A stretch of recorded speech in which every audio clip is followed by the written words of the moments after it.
Hey, everyone, here on the Investing Stuff You Should Know podcast, where we bring you expert insights into the world of investing and beyond.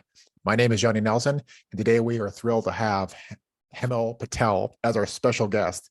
So we've been trying to connect for a little bit here. We had some scheduling conflicts, but today we're finally connecting. So Hemal, thanks for being with us today. Yeah, absolutely. Happy to be on here. Beautiful, man. Beautiful. So give the folks a little bit of your background. You're one of, on the younger side of our guests, which is really exciting because I like where there's people that have decades of experience, people into various sectors. So share kind of where you're calling from and, that you're on the younger side and then kind of what you're focusing in as well. Yeah. So I'm calling from Chicago, Illinois here, as I said before work in my downtown building. I think, for my perspective being, sort of a younger guest and being, on definitely towards the younger end of folks in the real estate industry, and especially in, the career I'm in. I mean, heck, the average age of the person in my office is probably, north of 50 years old. And I think, being young, being from kind of a non-traditional real estate background and, coming from Iowa to Chicago has all been a huge learning experience for me. And Yeah. personally, I think, when did you make that? When did you make that shift, Hemal? yeah, so that was about a year and a half or so ago now, probably like fall of 21 is when I first moved here. Yeah. You don't have to, would you be comfortable sharing your age with the folks or approximate range there? Yeah, absolutely. So I'm 22 years old. Awesome, man. That's so exciting to see someone that on the younger end, like you said, like a lot of people are 50 plus that have been doing this for a long time, and to see someone fresh, a fresh face, fresh idea, fresh perspective, literally probably from somewhere in a cornfield in Iowa, not to denigrate Iowa, but I mean like Chicago is a giant world-class city, and then of course Iowa is a lot of farms, so that transition in itself has got to be there's a lot just to adjust there without even taking on a new career. That itself has been kind of adjustment. What's been your biggest I guess more of on the fun side, a little bit less from the just focusing just from real estate here, what has been kind of your what has clicked with you in the large city? What have you enjoyed the most since moving there a year and a half ago? Yeah, absolutely. I think the biggest change is just, there's more things to do than just go to the one or two, kind of local, mom and pop bars that are in the center of town, like close to Iowa. I mean, I grew up, not like in a bigger city of Iowa, call it like Des Moines. I grew up in, a town of 5,000 people before moving to a town of, like 30,000 people. So it's been, not just, kind of like a medium-sized city in Iowa. It's a small town. It's rural. It's, mostly agricultural and farming communities. So the change here to kind of just being able to do what you want when you want and really being kind of invisible, really, which has been a change for me. And honestly, I'd say, I prefer being visible in the small towns. You go to the grocery store, you go anywhere, you run into people, or at least, of them. Whereas here, it's like, I can do whatever I want. I can walk around and it's not like I'm ever not afraid, but ever concerned that shit, am I going to run into someone here just, going to the grocery store? Oh, it's so true, man. So that's good stuff. So the target audience that might resonate with this particular episode, of course, is I'm going to share this with like, hey, if you're a younger person, then like, hey, listen to Hemal's story, but also it can encourage people that are older as well. Like, hey, this is you don't have to be part of this. You don't have to necessarily have a real estate background to get into real estate. Right. And just maybe also be encouraged to hear someone on the younger side is taking this bull by the horns, to use a bad analogy, and just dominating, getting right into the space here. So give us and this is kind of just your own story here. I think that you were in college for a little bit, or maybe more than a little bit, and then you decide like, hey, this is just not for me. Can you share that story with us? Yeah, absolutely. So, kind of typical as a Indian American first generation kind of born here kid, my parents wanted me to get a fancy education and be a doctor. Their whole dream for me was always to be a doctor. And so, that's what I figured I'd do. So I went to the University of Wisconsin and started off, my freshman year of, just taking courses that would be, on the pre-med track. And really after my first or second, kind of after my first, and then, definitely when I transferred out, I realized like, ah, shit, this really isn't for me, right? Because those going to be 10 plus years of schooling. It wasn't what I was interested in. I always had sort of a passion for real estate because my, folks did operate a small motel in our town we grew up in. So I kind of we lived in there for a few years, while we were operating it. So that's really what my passion was in. And so I said, I mustered up the courage to say, hey, I don't want to do this. I had transferred back to the University of Iowa and started, studying economics, which while I say was helpful slightly in the real estate field, I think the biggest, Yeah. push or jumpstart really I got was, my first internship, in Des Moines, Iowa, at Principal Financial Group on their real estate equity team. And, that was a credit to the University of Iowa because, Principal almost solely recruits from either the two big universities in Iowa or call it three big universities in Iowa. And really, I would say that that's what propelled me forward and then kind of, solidified my stance that, hey, this transfer wasn't just, I'm going from, wanting to be a doctor to just studying econ and not going to do anything else and just, to live sort of, without kind of exceeding or meeting the expectations that my family had for me and certainly I had for myself as well. For sure, for sure. So then share with us, then did you actually, this is just, I don't know the story. Did you then finish go the full 4 years, or did you just call it quits even after that first internship and just jump to something you felt more aligned with out there in the work world? No, so I did end up finishing my Oh, amazing. education from the Awesome. University of Awesome, Iowa. man. Yep. Sweet. Yep. And you ended up with an econ degree. Is that correct? That's right. Okay, beautiful, man, beautiful. Well, then, yeah. So, tell us, just because you just piqued our curiosity here, what was the story, the background story on that? Maybe they're still doing it, or they did it for just a stint of your parents operating a small motel in Iowa. Give us a quick story there of hey, how did they buy it, stumble into it, operate it? What was success? And that planted the seed deep down, probably even subconsciously in you of hey, maybe that's a space that I want to be in. Yeah, it was sort of a bizarre story because, my dad had just immigrated here in the late 1990s. I think it was 1999 to be exact. And, Yeah.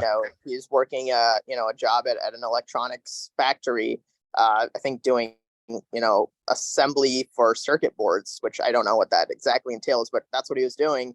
And, so shortly after he realized he didn't just want to work this factory job, his whole life. And so he started looking around for businesses, and what he found was, I don't know how he found it or what made him do it, but he found a small Super 8 motel, 34 rooms, 8 hours Wow. away from where they lived in Milwaukee, in this random small town in, Northwest Iowa, Yeah. called Esterville, Iowa. And, so then he kind of got loans from my uncle and other folks he knew to get the money to put a down payment down on that hotel or motel, call it, to buy it. And, the craziest thing is, looking back at it now, I mean, there was just a tremendous amount of luck for him. He bought that motel while there was another new hotel under construction across the street, and in this small town, right, it doesn't need that many.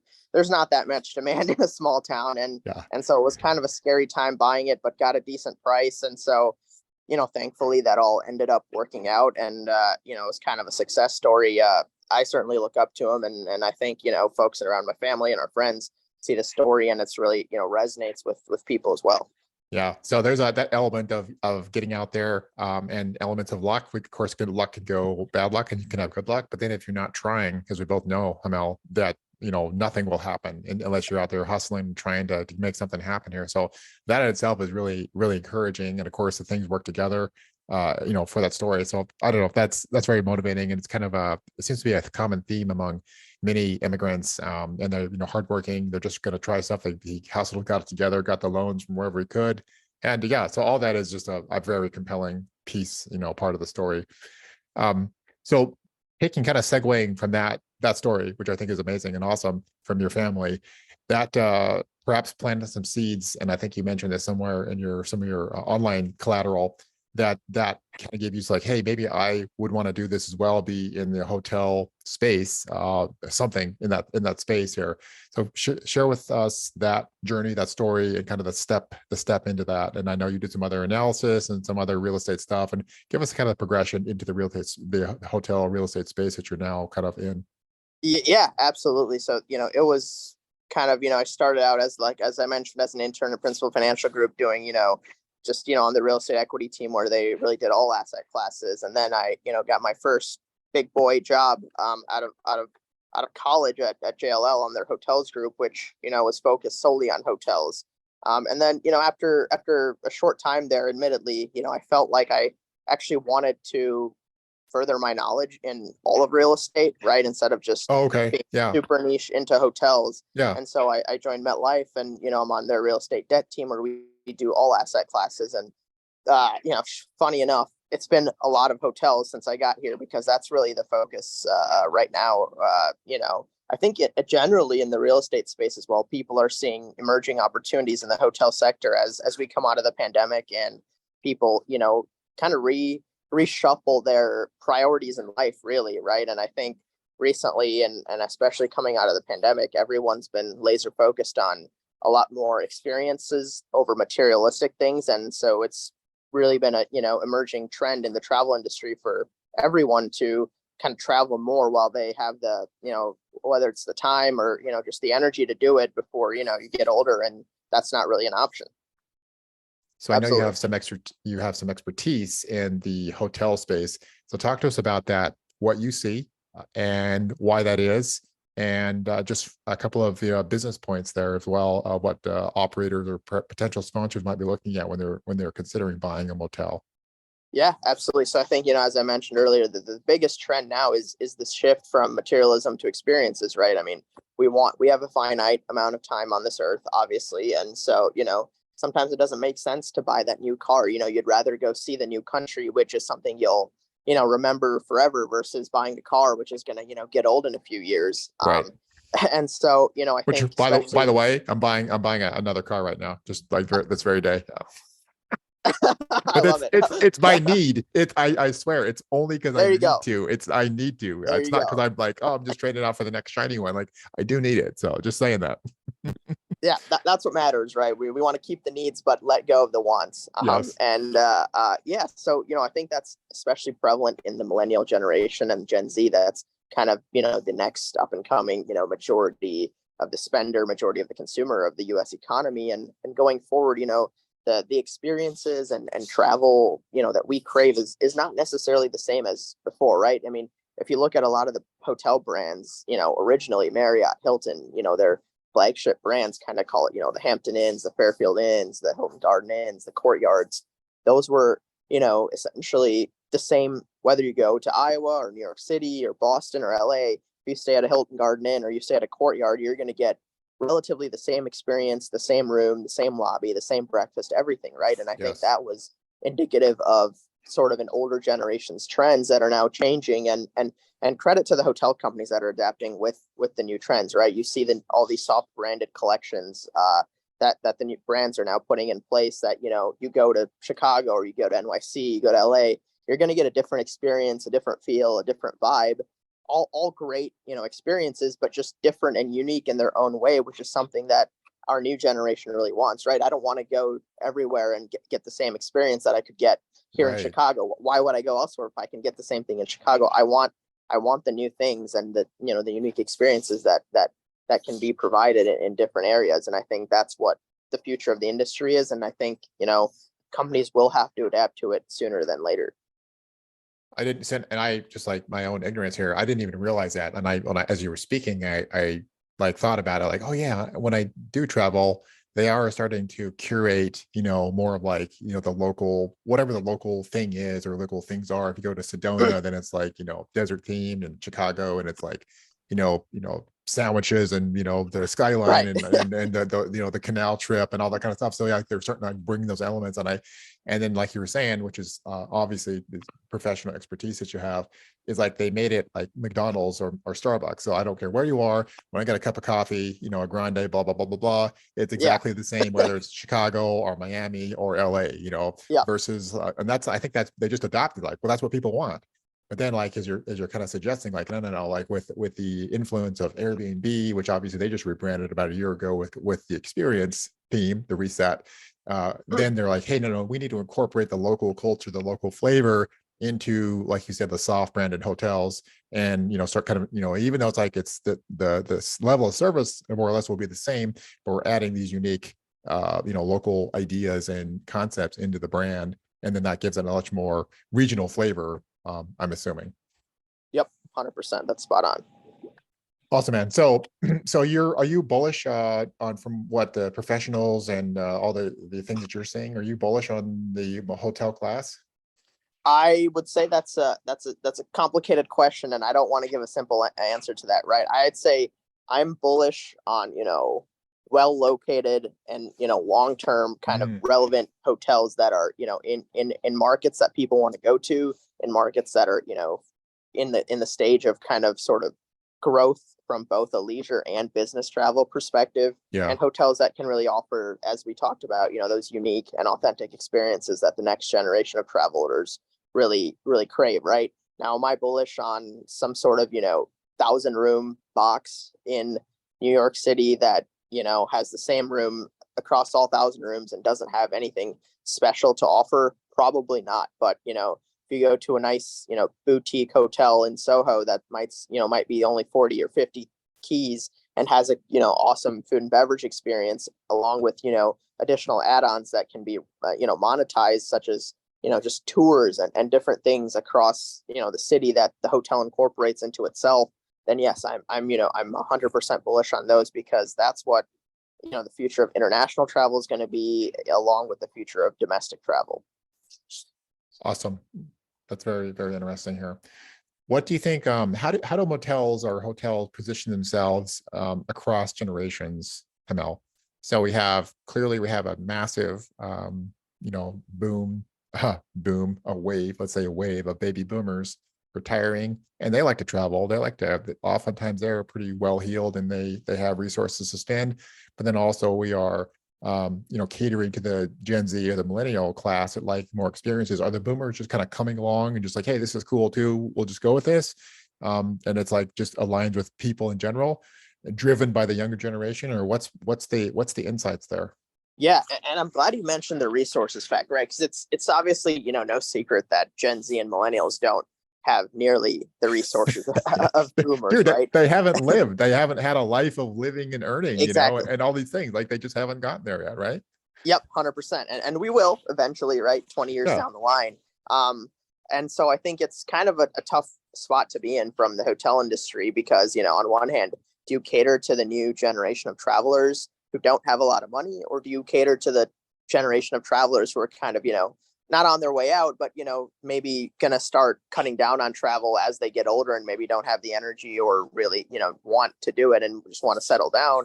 I think it's tough. And I think, hotels are doing an interesting job. Obviously, the recent inflationary environment has caused, hotel prices to go up significantly, ADRs, average daily rates, across almost all segments, whether it's low scale motels or, especially the high scale, luxury hotels. The prices per night have just gone through the roof. And I think that's troubling for Gen Z. I think, the boomers who are traveling and still want those unique and authentic experiences do get them at the luxury hotels, especially because luxury hotels, when you're paying $1,000 a night, there's more room for them to cater to your needs, whether yes, that's design or just personable needs that people have. And it's interesting, right? Because I think this is one of the reasons, and not to go off on a tangent, but a trend I've noticed amongst young folks like Gen Z is like, it's almost cheaper for me to go and say, hey, I want to just go travel to Guatemala and stay at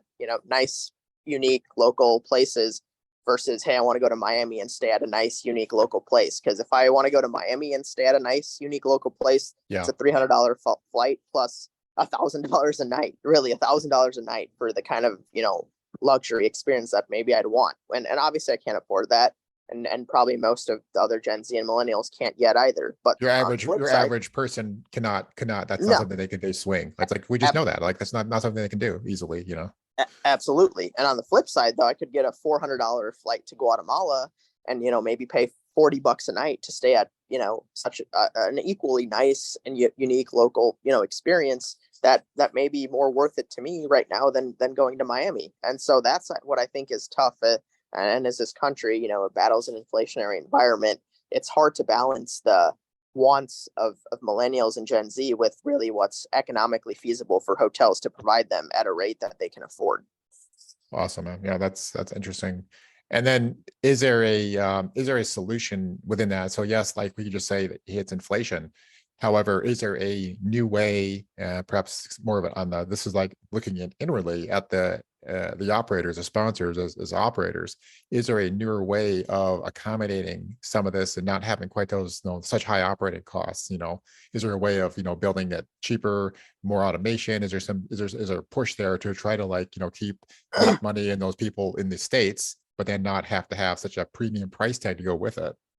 Yeah, that's a great question. And, honestly, I think the answer is no. I mean, I don't think there's a way to provide, the top notch service and the luxury level of feel and authenticity to a hotel in the best location, in a Miami or a New York or Chicago or LA. Yeah. And also, on the flip side, make it affordable for Gen Z. And I think that's a real problem. But at the moment, the operators and owners aren't really concerned because you do have the demographic of boomers who can afford it and who are willing to pay for it, stay there. So until the boomers say, hey, we're not paying this anymore and we don't want to stay at hotels anymore, I don't think that changes. And I don't think there's really a fantastic solution all around that can, really solve this problem. Yeah. What do you think? This will be my final question on this. We've gone fairly fairly nuanced on it. What do you think? Is there a problem? The fact that, maybe old, and this has been like every generation has this. Maybe we're probably discussing something not that novel necessarily, but just confining our thoughts to today or this kind of current environment. Is there necessarily a problem in the fact that, like, the younger generation can't, maybe go to a class A area in major American city, and they're kind of being compelled to go, like you said, to Guatemala or somewhere, Costa Rica or whatever else, some other place? Is that necessarily a problem? And if there is, what are those kind of, like, those second and third order consequences of that, of having only older folks, and then the younger folks are have to be more creative and, like, fly to more unique spots? Yeah, that's a great question. I think, it's kind of interesting because, the folks who are older now and have the money, 40 years ago, they probably also wouldn't have had the money to go to, the Miamis or and live up and, travel in this luxury style. And I think, what they did in the previous generation, and maybe I'm ignorant, but what I think they did was, they just didn't take as many, call it even any international trips or take Uh, any, far, trips on a plane ride. It'd be like, hey, let's go to the lake or the lake town or the nice, like where I lived, it was called Okoboji. I mean, that's where people came to vacation from for at least, a 5 hour radius around. And that sufficed, which, was great before social media, before the era of the internet, where, now I can see, oh, hey, by the way, I can go to Central America and, have this awesome travel experience. Whereas 40 years ago, people probably didn't, A, know they could have that, or B, it might not have been there at the moment yeah. when, the world wasn't so globalized. And I think the one consequence of the globalization in the travel industry, and maybe, more towards America, is, with people in America having the power to go elsewhere, I think it's kind of a detriment, right? Because 40 years ago, if a 20-year-old would have taken a trip, 3 hours away to the lake town and spent a weekend there, those dollars would have, been spent in America in the local economy. Whereas now that same person who's in the same shoes, that's 20 years old, is thinking, can spend $1,000 on a weekend trip to this lake, or I can spend $1,000 on a week long trip to Central America. And Yeah. it's a tough choice to make, right? Because I mean, I've went to Central America, and I think I'd want to go to Central America again versus going a few hours away to a lake Yeah. town. It's different culture, and there's new food, and it's very exciting, Absolutely. and all these different things. And one other thing, just this is more of an aside, is the proliferation of cheap airfare. Like, that's why there's, like, you look at Boeing, just this, I know it's a bit of a tangent here, Boeing and Airbus, and, like, why is there such a huge demand for these planes, and why has this low cost air carrier has been so popular? Well, just this very thing plays into that, where you want to go bare bones with a backpack to some exotic spot, and you can get there for, like you said, a couple $100, which is, like, relatively to, like, maybe $400, whatever, relative to what travel has been. That's incredibly cheap to Absolutely. get yourself from one point A to point B. It's a really long range. Awesome, man. So we'll leave that one alone. That's been this is awesome discussion, actually, by the way. So as we kind of turn into the final chapter of the show here, talk to us about kind of the career opportunity that you see ahead of you. So we talked about, obviously family, and then, kind of your college life, and then you step into the large city, and then kind of work carefully through some of the nuance of hotels and the current market here. final chapter, obviously from the perspective of a young person and as a career, what do you see in the kind of as a career option, and where you might go and where you can go and where you want to go, looking of course with a lot of older colleagues, around all around you. So that's a interesting position to be in and see those other people. Yeah, absolutely. And I think, this is one of the mention of the older people, this was kind of instilled on me from my internship at Principal, right? I mean, my boss there had really said to me, like, hey, look around you, right? I mean, everyone here in the next 5-10 years is really going to be looking to retire and move on to the next chapter of life. And there wasn't really that sort of, people in the middle left to fill in their shoes, because those folks had been at that company for, many 20 plus years, and there was no one else that can really fill in their shoes. And he said, this is where the opportunity is in real estate and in careers in real estate, because, that's kind of like, I think there's a lot of people at both ends of the spectrum right now. There's a lot of folks who are nearing the retirement age and, kind of on their way out. And then there's a lot of young folks, eager to enter, but maybe there's, I don't know if the way to say it is kind of like the lost middle management, or the lost Mm. kind of, middle, You feel like there's a middle gap. age. You feel like there's a gap Yeah, there. Okay. absolutely. Yeah. There's outliers on both sides. And I think that's the real opportunity where, it excites me that in the next 5, 10, 15 years, there's going to be a huge, shift in the industry. Traditionally and even currently, real estate is a very old school, call it industry, right? Yeah. It's more traditional. We're not, progressive, forward looking, like tech or some sort of other industries. And that's, I think, kind of an opportunity for us young folks to be in different companies and bring about change and embrace sort of the new technologies. Obviously, the talk of AI and stuff, I don't really don't understand it as much as I probably should, but Yeah. I mean, it probably will find its way within real estate too. I mean, I can say right now, there's really no talk or no sort of implementation of AI currently, as I see it in the industry, at least Yeah. from an Not a serious institutional perspective. discussion. Yeah, not a serious discussion. Although we both know, like in the, like you said, on the edge cases, if you would, there's lots Yeah, of chatter and a lot of people going on. Something AI I follow quite a bit as well. But also, I think it's reflective of the older demographic. They're like, well, I mean, we're going to be out of here in 5 or 10 years anyway. right. Like we didn't grow up with it, and so like that's like going to suppress the amount of conversation that's going on around that topic here. Amazing. So the final question that I'll ask you, and obviously because the college experience has been recent for you, but then also the full all gas no break here into the real estate space is going on. What do you think that we could do differently, and how do you think there's a gap or a shortage in the educational space to keep people interested, especially the younger folks, into the real estate space and the potential there? Yeah, absolutely. I think you hit the nail on the head. I mean, the education is the biggest part, right? I mean, even right now, if I tell someone, younger, like, hey, what do you do? They ask me, hey, what do you do? And I say, oh, I'm in real estate. They're like, oh, are you selling houses? Or, like that. That's, I feel like with real estate, the go-to for most of the population is, oh, you're selling houses then, right? It's It's like like, no, very there's, very very narrow confine of what yes, that is, right? exactly. And so I think, there definitely should be more education, from it, a start from the start in the younger generation, call it high school or middle school, to, just kind of explore what commercial real estate is, the industry as a whole, and, really what the needs are for the industry in the future, as well as I think, even colleges are sort of lacking in the field. I mean, I know, as a freshman, I went to Wisconsin. They had a huge real estate program and, a world renowned real estate program for undergrads. But transferring to Iowa, the reason I majored in econ was because there was no real estate, Mm, department or sort of path of education for me to enroll in. So I think, it also needs to be sort of changed at the collegiate level, where, colleges need to recognize that this industry is one that honestly is obviously never going to go away, right? People need places to stay, people need places to work, and companies likewise also need, places to work, and places to stay and house their industrial warehouses and whatnot. So, I think colleges need to recognize that this is an industry that's profitable, is here to stay, and should be at the forefront of curriculum in their sort of minds. yeah, that's an awesome place to conclude, Hamel. And then I totally agree with you as well. And like it's such a key part. I mean, there's like many important parts of our economy and our life. There's the arts and there's STEM and all these different things. But like you said, recognizing like the reason we're doing all this, set aside AI, like that has its own, non-human aspects to it. But like, Yeah, people we're providing habitation for humanity for people. Right.